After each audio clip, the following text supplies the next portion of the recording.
Rob Astorino is joining me tonight from New York City, County Executive. It is good to see you. Thank you for joining us. Thank you, Liz. So, okay, you are ready to say that you won this one. You've got 2 races now that you believe you've got the edge in. My understanding was that this was impounded. Aren't you a little early? Well, all of the machines were impounded because of the state Supreme Court races, which encompasses 5 counties.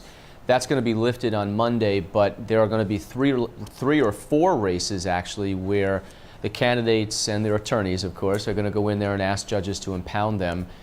So everything can be frozen, and we'll see what the counts are. The machine counts came out today, and we certainly have picked up one we know about in an open race. A second one, we're ahead by 123 votes, and it looks like that's going to be okay, and I think we'll have that seat. The third one is an incumbent, and she is up by 47 votes, but there's some districts that the machines were broken in, both in Westchester, which is a very Republican town, and in New Rochelle, in the area where it tends to be more Democratic.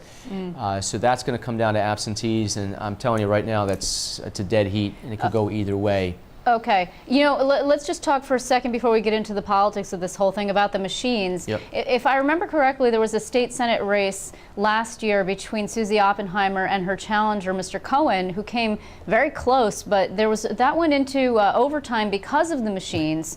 Do you have confidence that these machines this time are working, they've got a handle on it? You know, I long for the days of the old levers. Don't we all? Because I didn't think there was anything wrong with them. And you know, what I don't like about these machines is the fact that you go there and it's basically out in the open how you vote. I don't like this. I don't think there's as much privacy as there should be. It is paper and there's a paper trail, but you know, you can also, when you're dealing with more paper, there could be more fraud. And I'm not saying that's the case anywhere, but that is certainly open to it. Look, the machines are mechanical. They can break. Now is the point, though, where after the voting is done, that the ballots that are out have to be protected, and right now they are secure. There's police officers that protect them, and people have to sign in and sign out. A representative from both parties has to be present when they're looking at anything. So there's a system in place, and you hope that the system is always going to be above board, but always mistakes can be made, and that's why I was a little upset when everything jumped that night, when the story was written the next day that everything failed, and et cetera, et cetera. You have to wait, and I think after the dust has settled in a couple of days, you see where we're at right now. Yeah, it's interesting because you had a lot on the line. I think one of the reasons why people were so quick to jump, and I'm not saying it was the right thing to do, was because you put yourself out there. You were not on the ballot. Rob Astorino, not on the ballot until 2013 for re-election, assuming that you are running, right, for re-election? Right. So yes. Okay, so we put that aside. The thing is, you put yourself out there and said, I need to break the supermajority in the Democrat-controlled legislature. You didn't want to flip the whole thing. You just wanted a couple of people so they could stop overriding your vetoes. And you even had an ad with you. It was like Rob Astorino running, except you weren't. Why did you put so much on the line?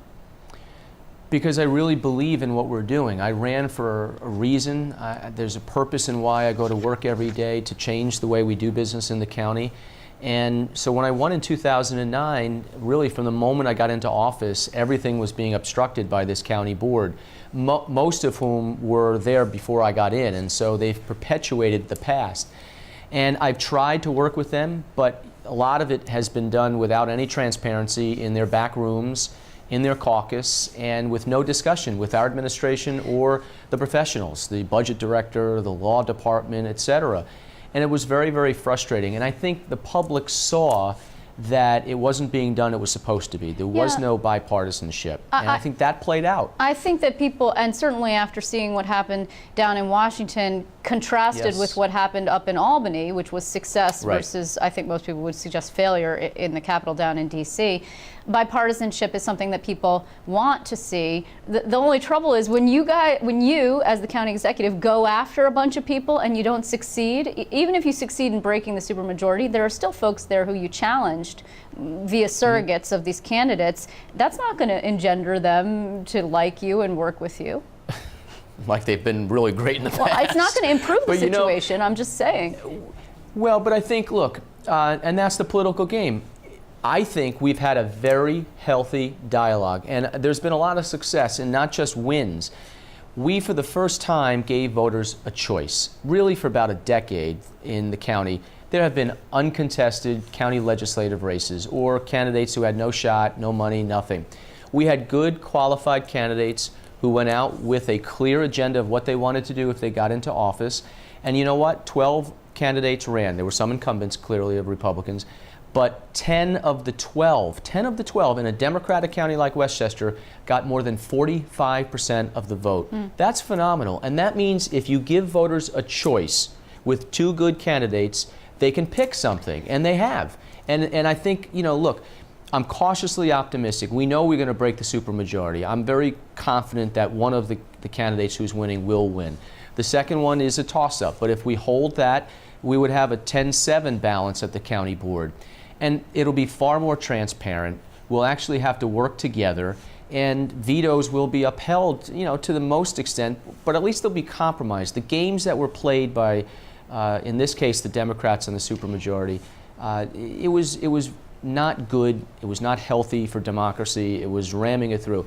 And when any party, the Republicans showed this in Congress in Washington, the Democrats have shown this in Congress, in the state, when you have one party total control, it's not good. Not good at all. All right, and I think voters wanted some balance. To that end, we're talking about Westchester County, which is of utmost importance to Governor Cuomo. It's his home county. It is a battleground for the state Senate races in 2012.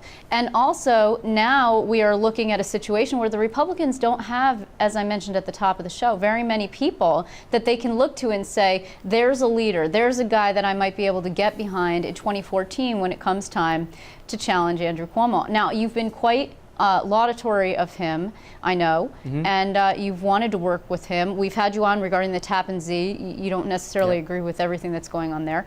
Are you thinking long-term higher office? Here's what I'm thinking. First of all, we've got a mess in Westchester that has to be fixed, and I'm focused on that. I am running for re-election. I just told you a little while ago, so that's the first. And I have to make sure that we do what we're supposed to do in Westchester County. Look, I want the governor to succeed. He's my governor, and I'm his county executive. I'm sure he wants me to succeed too. But I will stand with him as I have in the past. If he does what I think is right, and he's tried to have some fiscal conservatism, I think he's taken some right steps. He's trying to change the mindset, as am I, whether it's in Westchester or statewide, that we've got to stop some of this crazy spending of the past. We can't keep taxing people out of their businesses or homes. And so I have said I will stand with him, and I have, and I think he's done a pretty decent job. And, you know, so if he succeeds, I succeed, and the state succeeds. And I want to continue to stand with him until he does something that I completely disagree with. Well, I don't agree with him on everything. No, let me try a different approach. Do you want to be Westchester County executive in perpetuity?